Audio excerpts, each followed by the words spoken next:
All righty. Welcome, welcome, welcome. Hi, everybody out there. Thank you so much for joining me today.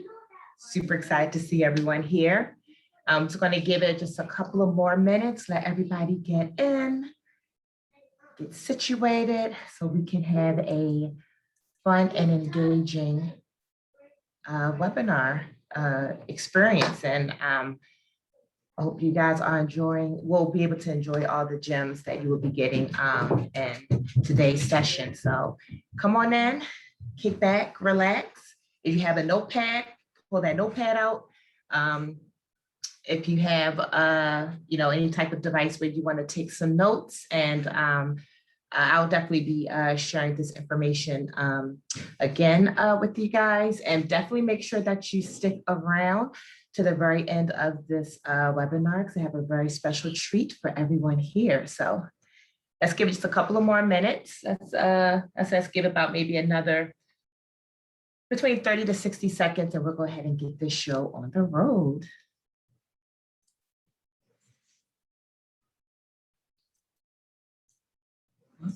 Awesome. I'm seeing everybody come in, super excited. How was everyone's day so far?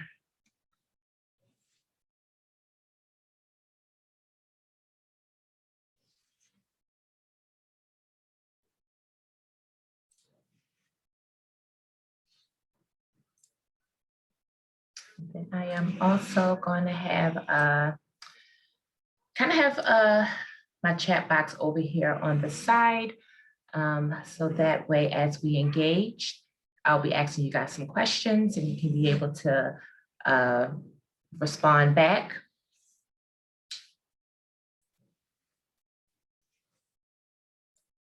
Let's give it a couple of more seconds, and then we'll go ahead and we will get started. Welcome everyone that is coming in.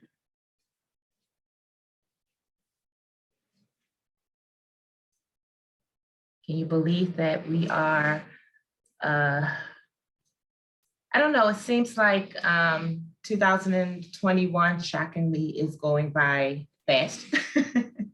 Not like 2020. 2020 went by super slow, but 2021 is kind of speeding along. I'm a little surprised by that, but maybe that's a good thing. That means that we'll hopefully be able to speed past this pandemic. We shall see.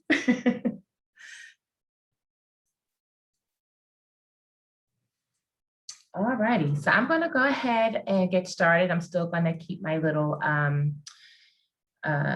window up here just in case I see any more people come in, so that way I can do my redo my introductions, and I'll do a closing introduction as well. But let's go ahead and get started. So hi, everybody out there. My name is Lynette Mitchell-Grady. I'm the co-founder of Grady Financial Solutions, LLC. And what we do here at Grady Financial Solutions, LLC is that we help you to meet your credit score goals. We help you to meet your financial goals, whether it comes to budgeting, resolving debt, or we provide you with different resources that we network with when it comes to financial planning. If you're looking into growing your wealth, making your money work and grow for you, we also network with other people who are more so in like the investor realm. But pretty much when you come to us to get out of financial troubles and to grow from your financial troubles. And I always say that the best gift is whatever knowledge you get, to keep sharing it, pass it on to others, so that everyone can be able to get out of that financial rat race. If you can finally be able to sit back, relax, and enjoy your financial freedom as much as you possibly can. But like I said, just keeping that ball rolling and staying on your toes to strengthen your finances as much as possible and for as long as possible.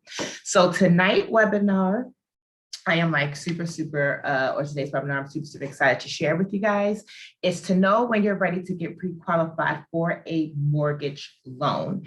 And like I said, if you stick around to the very end, I have a special gift for everyone here that I will be sharing with you guys before we all log off for today. So let me go ahead and I'm sorry, I'm just trying to move my little screen around here, staring at like 3 or 4 different monitors. Let me go ahead and kind of move this over so it's not in my way. All righty, cool. All righty, so come on, mouse. There we go. So the objective of today's webinar, again, my goal is to educate you on the importance of learning and understanding the different aspects of financial literacy and to teach you about your credit risk via tools such as your credit report and your credit score. And this webinar will provide you with some effective tips and suggestions on how to properly prepare yourself for home ownership. So how many people who are with me here today are in the process of purchasing a home, whether it's you're thinking about purchasing a home or you kind of already got started in regards to speaking with a lender, speaking with a realtor, or you're pretty much like, you know what, I don't know if I'm ready or not. I'm just here to find out what the steps are. Awesome, awesome. So you are in the wonderful and perfect spot to pretty much learn how to properly prepare yourself and be a strong buyer, especially in today's market. Sometimes the market is hot, sometimes the market is cold, but you kind of want to prepare yourself either way to be the strongest and most effective buyer possible. So that way you can be able to win some bids if you find a home that you really, really want. And also to make sure that nothing stands in your way at closing. And that's another purpose of us with Great Financial Solutions. Our goal is to make sure that when you get ready to go to closing, there is no hiccups and there is no issue that's going to stand in your way that's going to delay the process. So let's go ahead and go over our agenda. So our agenda for today, we're going to talk about credit score goals. We're going to talk about accounts to immediately address on your credit report before you go and sit down with a lender. We're going to talk about debt to income ratio. And I have some different scenarios that we're going to test out today, as well as some websites that you guys can visit on your own and kind of play around with to get a good idea of what your debt to income ratio is and if you need to adjust it or if it looks good, you can just keep it pushing. We're going to talk about how much money is needed for a mortgage. What do you need to bring to the table in order to be able to secure your mortgage loan? And I'm going to tell you about the power of researching. Like I said, knowledge is power, and you always want to make sure that you educate yourself. And in order to educate yourself, you have to ask questions and keep asking questions until you're able to fully process it and then can be able to fully apply it to whatever your situation is. The more questions you ask and the better that you're informed, again, the better that you're prepared when it's time to go and sit down with a lender to discuss your mortgage loan, which you may qualify for before they give you that pre-approval and you go searching and purchasing for a house. So let's get started with the credit score goal. So your credit score gets you through the door. Just how it sounds.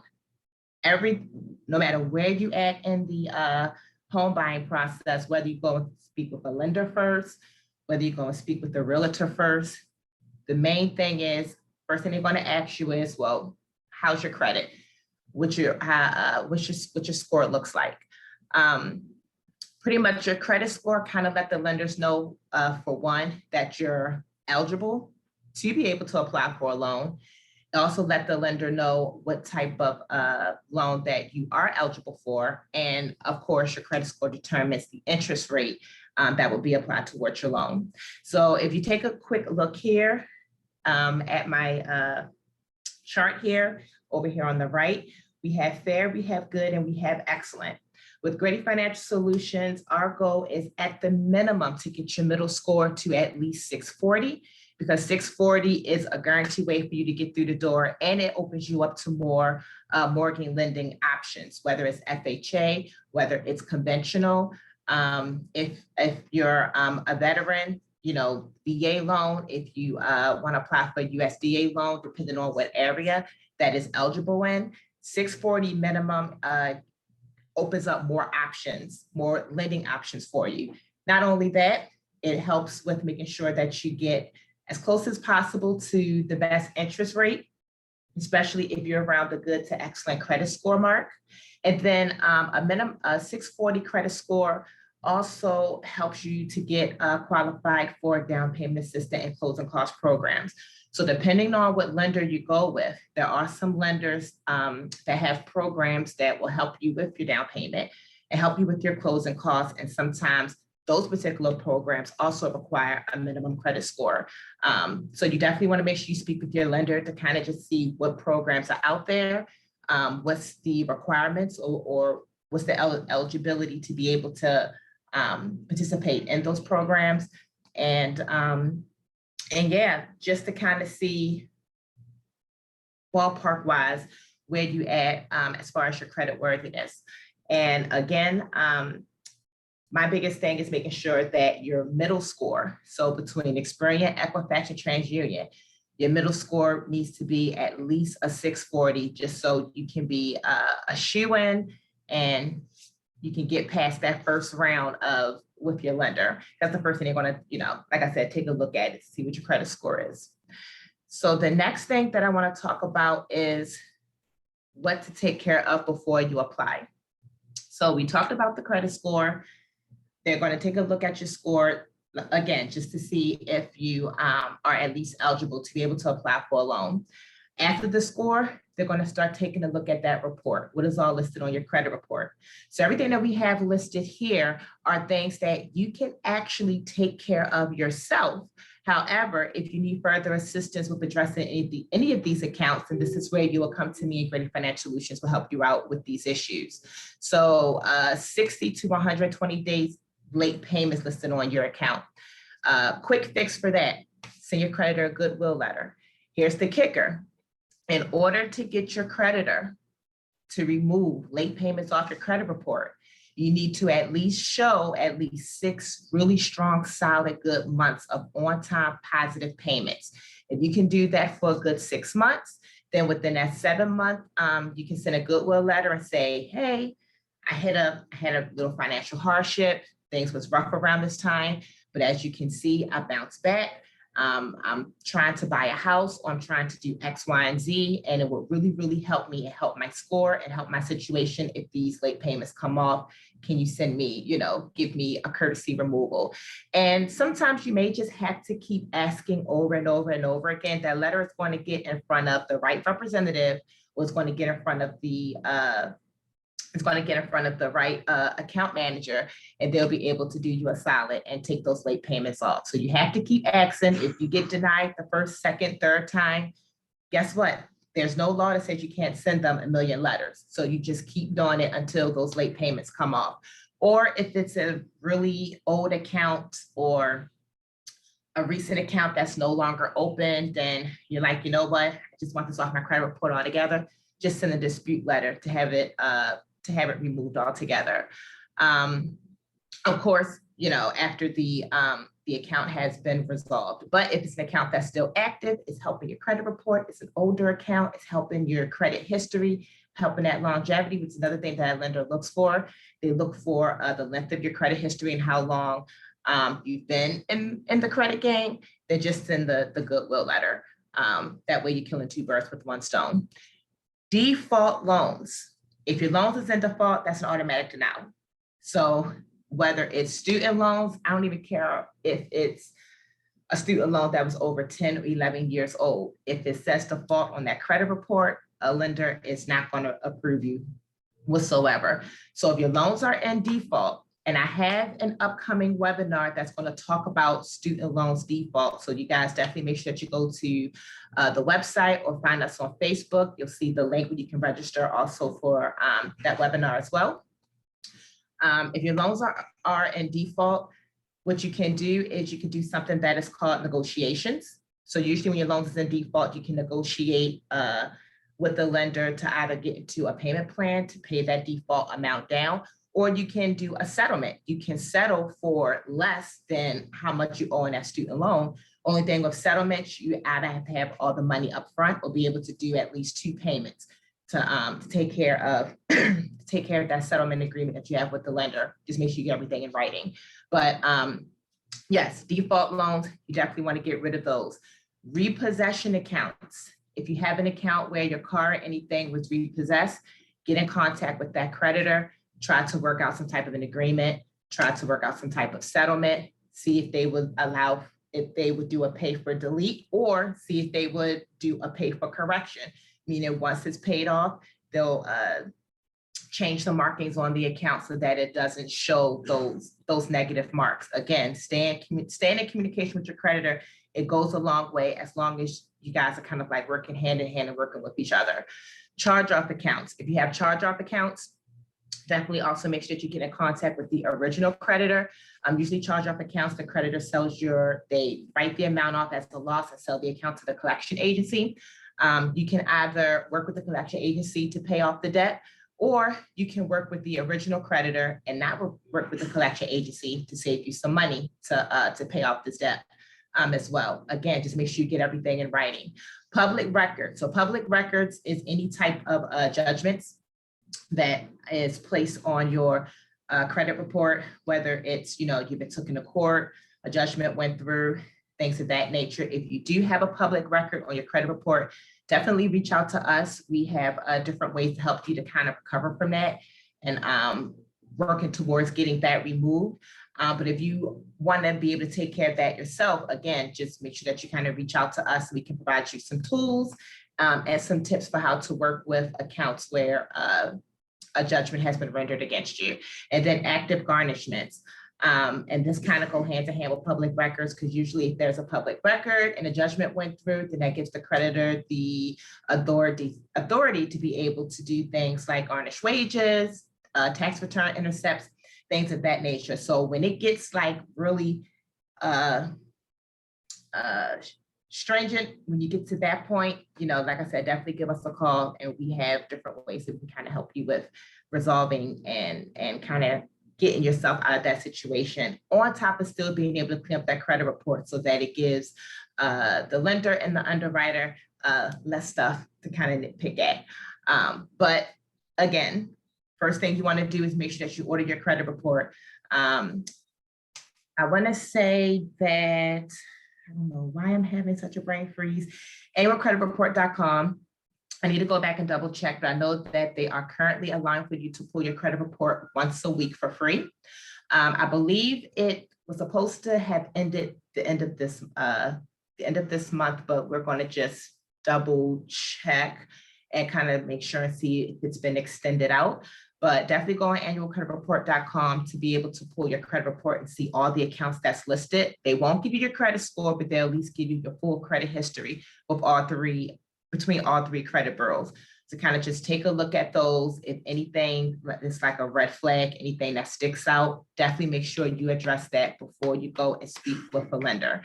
Because again, when a lender pulls your credit, you're going to see that hard inquiry. So if you're going to put a hard inquiry on your credit report anyway, kind of make sure you clean up your credit report as much as possible so that that hard inquiry is worth it. You're not being turned away saying, take care of this first and come back to us. You can go there and they look at it. Okay, things look good. Let's move to round two. Because again, your credit score gets you through the door. Once you're in the door, then there's other steps that the lender has to go through to make sure that you are in the best position possible to get your mortgage loan approved.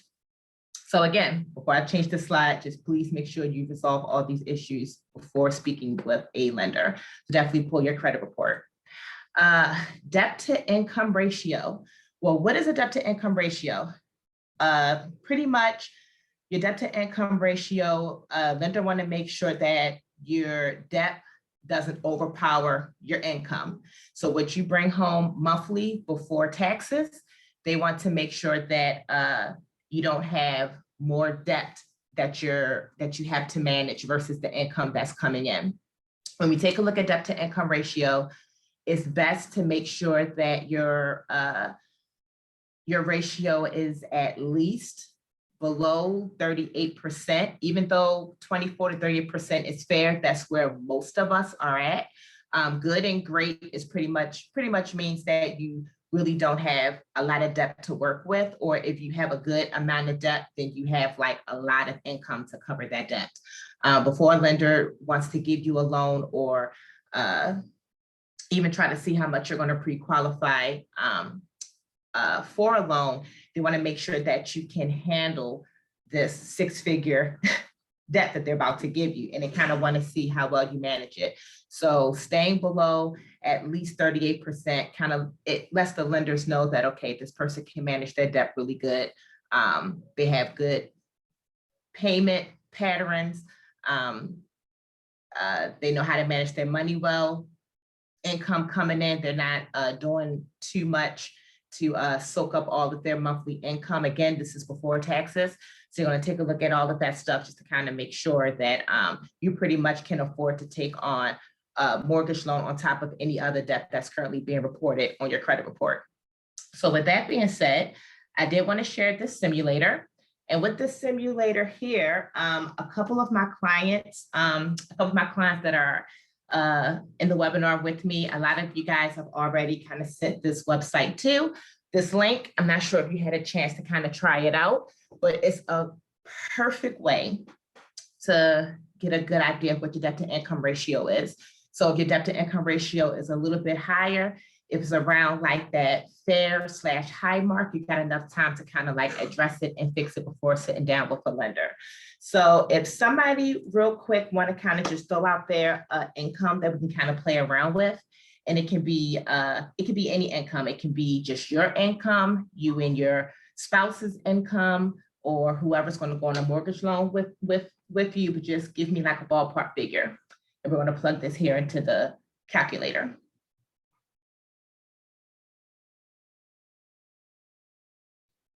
Okay, awesome. So we have 100,000. Okay, now let's itemize some debts. Now that we have our income, as you can see here, we entered that our annual income before tax is $100,000. Now let's start listing some debt. So right now, if we have any renters, how much are you paying per month in rent? You can just throw a figure out there. Okay, so we have $1,450. Let's take a look at, we're not going to do mortgage payment, minimum credit card payment or minimum credit card debt. So about $200. How much are you paying on your auto loan or your lease?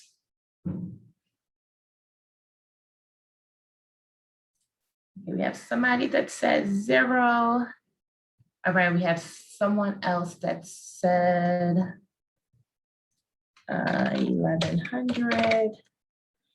And student loan payments. Anybody that's currently paying student loans? I know many people's student loans are currently in deferment. So about $250. Does anybody out there have like a personal loan or a personal line of credit?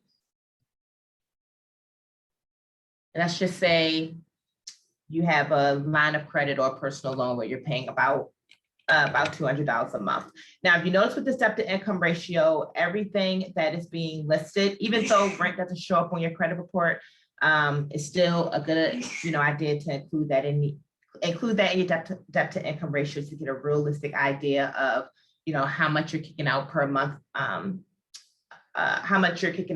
for your household. But most of the stuff here that you see is stuff that's listed on your credit report. And for more accurate results, you usually don't include things like utility bills, food, and entertainment, because of course that's not what a lender is going to see. So here you see the total debt is $3,200 per month. If we hit done and click on calculate my DTI, only 38%, debt to income ratio is 38%. So it says opportunity to improve. So as you can see here, your monthly debt is $3,200. You still have remaining income of $5,133. So it kind of puts you in like this yellow bubble here. You're managing your debt adequately, but again, you kind of want to keep that DTI a little bit lower. But again, just like I said, it's a great tool to kind of play around with to get a good idea of what your lender is going to see and what your lender is going to calculate when they're looking at everything that's in your credit report. And then when they ask for like your pay stubs, they usually ask for like maybe the past month or 2 months, or they ask for your tax return. That's what they're doing with that information. They're comparing your monthly income against your monthly expenses to determine what your DTI is. And that helps them determine how much house you can pretty much get pre-qualified for. Another cool tip that cool tool that I want to show you guys too is the mortgage pre-qualification calculator. My apologies. And with the mortgage pre-qualification calculator, it kind of gives you a good idea of what a lender may give you or how much house they say that you can go out and kind of shop for. So let's just take the same scenario from here with the debt to income ratio that we did here with Wells Fargo. So your annual income is $100,000. Put another zero there. 30-year term. Let's just say that the interest rate is going to be 3.0%. Let's just say you have good credit. You're between the 680, 739 score range. And if we go down here to your total monthly recurring debts, then this one we're going to plug in, let's say your car note, your student loans, minimum credit card, let's say that's 250. And then we just want to just kind of leave this blank here when it comes to property tax, homeowner insurance, homeowner association fees, things of that nature. Let's just say HOA, $100 roughly. So if you continue to scroll down, then it's going to show you, this is not saying what the lender is going to give you, but it's just going to give you a good ballpark of amount of like where to start looking. So on the low end, a lender may pre-qualify you for this amount, and this is what your mortgage payment may look like. On the high end, this is what a lender may pre-qualify you for and what your mortgage payments will look like. So it's a really good tool to kind of play around with. So that way, when you come to the table with your lender, you can kind of have a good idea of, well, this is how much house I'm trying to aim for. Most lenders use different information, different tools, different algorithms to calculate your DTI. But again, kind of doing the research on your own and kind of playing around with the tool yourself, you'll get a kind of like a good idea of what a lender may get you. It may not be the exact amount, but you kind of want to be in that ballpark figure. So you'll know not to go out and look for a house that is way too expensive or more than what the lender may pre-qualify you or pre-approve you for. So it's just some cool tools that I kind of wanted to show you guys. And I also will share this information with you as well at the end of the webinar with the different links and websites that you can go to pull this information up. So with that being said, let's go on ahead here to our next slide. Now, how much money do I need? So this is very lender specific. So again, it's always important to make sure that whether if you're talking with your realtor and you don't have a lender yet, usually your realtor is already networking with different lenders and kind of already have like a professional portfolio of lenders that that they know work with different people with different situations. So always speak with a lender to get a good idea of the down payment percentage, closing costs, and cash reserves. So of course, we all know your down payment is how much money that you're going to put down on the house, what the lender requires for you to put down on the mortgage loan. Your closing costs is all the fees that's associated with putting that loan together. And your cash reserves is pretty much a savings account that has at least 2 to 3 months of mortgage payments sitting in there. Because again, things can happen. We've seen this with, the pandemic. And a lender kind of just want to make sure that if things was to happen with your job, you still have something sitting in your account to keep your mortgage payment going and keeping those paid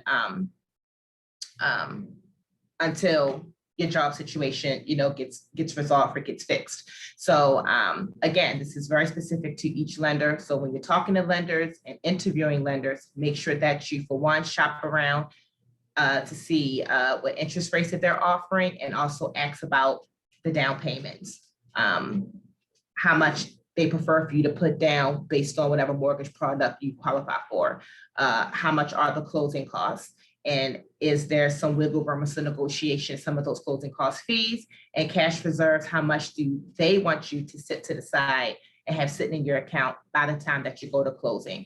If you take care of all three of those things, then you should have a smooth closing process, but it's good to ask those questions now so that you can go ahead and prepare. So that way, by the time you get to closing, like I said, there's nothing that's getting in your way and stopping you from your application, everything getting pushed, getting approved, and you getting the keys to your home. And last but not least, research is key. So like I've been saying throughout this entire webinar, talk to a lender to learn your mortgage lending options. There are so many different mortgage products out there.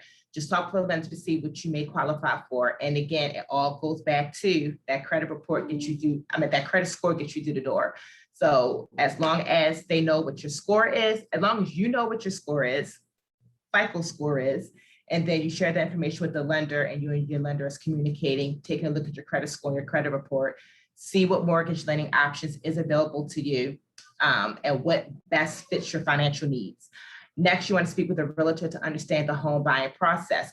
Get with a realtor that's going to hold your hand through this entire process, because again, this is one of the biggest purchases you're going to make in your life. So you want to make sure that you're working with someone who has your best interests at heart, and it's not going to leave you home poor or home broke. So you want a realtor that's really going to work in your best interest. So that way, by the time you get those keys, you're still at least walking away with not an empty account, but with still a nice, good chunk of change sitting in your account to take care of things like the furniture, anything you may need to fix up in your home, things of that nature. Get educated. There are so many webinars and seminars and workshops. I started to see more workshops that are popping up now that you can physically go to. So hop on social media, hop on Facebook, go on Google and kind of research like first-time home buyer webinars or seminars or workshops that's in your area, that's being hosted by a lender or a realtor, so that you can learn and understand the process and get as much information as possible. And always make sure that you kind of come to the table with your duckies in a row. So deeply comb through your finances to see if you're ready to take on this huge financial responsibility. And again, that's where we come into play, Grady Financial Solutions. We are pretty much here to make sure that if you have any questions or need any help with really understanding and getting to kind of getting in front of that lender in the best situation or the best position possible, that's where you'll kind of just reach out to us, and we'll help you along the way. We'll help you get in front of that lender as a very strong buyer. So, and again, as I promised, if you take a look inside of the chat, I will have an amazing gift for you. And in that gift is a guide. Let me see if I can be able to kind of show you guys what that guide is, which I can. So you will be receiving this guide, and it's pretty much everything that we just went over, but within more detail on how to get yourself prepared and get yourself ready to get pre-qualified for a mortgage loan. I hope that answered the majority of your questions. Definitely visit us at www.gradyfinancialsolutions.com, or definitely give us a call if you have any more questions, if you want to do one-on-one consultations, or just kind of Lynette, I'm nervous, I'm freaking out, I just need some sound advice. Give me a call. We'll hop on a Zoom call, hop on a phone call. Trust me, I'll help you for one, to be able to breathe, and then for two, get you I would say get an action plan together for you, so that you're following the proper steps to get ready for your home buying process. So yeah, so as you can see, I didn't take as long. We've been going for about a good maybe 20, 30 minutes, maybe 40 minutes roughly. But yeah, so I have other webinars that are coming up. So please, please, please definitely make sure that you visit the website so that you can be able to register for future webinars that will be coming up, especially the one that talks about the student loan defaults and the one that's talking about bankruptcy. So that way you can be able to either prevent yourself from going that route, or if you did go that route, how to come up out of it and still be a strong buyer and be ready to get and sit in front of a lender. Thank you guys so much for joining me today. Greatly appreciate you. And I am looking forward to working with every last one of you on your home buying journey. And yeah, greatly appreciate you guys. And if you have any questions, definitely feel free to send me an email, or definitely feel free to visit our Facebook page to post a question, or even just to ask, hey, can we get a consultation, 30 minutes or an hour? And I'll be able to get you guys situated. So Thank you again. Have a wonderful day. And again, thank you for joining Grady Financial Solutions in regards to learning how to get pre-qualified and knowing when you're ready to get pre-qualified for a mortgage loan.